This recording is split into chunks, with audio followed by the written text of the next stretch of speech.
September 27th, Matthew chapter 2, verse 1 to 12. After Jesus' birth in Bethlehem of Judea, during the reign of King Herod, astrologers from the east arrived one day in Jerusalem, inquiring, "Where is the newborn King of the Jews? We observed his star at its rising and have come to pay him homage." At this, King Herod became greatly disturbed, and with him all Jerusalem. Summoning all the chief priests and scribes of the people, he inquired of them where the Messiah was to be born. "In Bethlehem of Judea," they informed him. "Here is what the prophet has written. And you, Bethlehem, land of Judea, are by no means least among the princes of Judah, since from you shall come a ruler who is to shepherd my people Israel." Herod called the astrologers aside and found out from them the exact time of the star's appearance.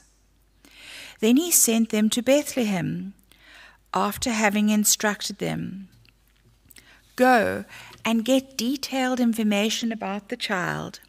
When you have found him, report it to me so that I may go and offer him homage too." After their audience with the king, they set out. The star which they had observed at its rising went ahead of them until it came to a standstill over the place where the child was. They were overjoyed to see the star, and on entering the house, found the child with Mary his mother. They prostrated themselves and did him homage. Then they opened their coffers and presented him with gifts of gold, frankincense, and myrrh. They received a message in a dream not to return to Herod, so they went back to their own country by another route.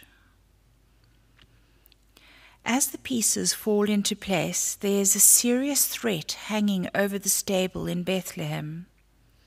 Yes, it became apparent that the Messiah was to be born. He was to be the King of the Jews, and his birth was to be in Bethlehem, the city of David. But all this positive information was beginning to count against him. Herod was plotting to kill him. Meanwhile, the Magi were overjoyed that they found the child and offered him their gifts. However, they received the message in a dream to return home by another route to avoid Herod. Joseph was alone in this most difficult moment, as the life of the child hung in the balance. He was up against one of the most brutal kings, who did not hesitate to have all boys under the age of 2 killed.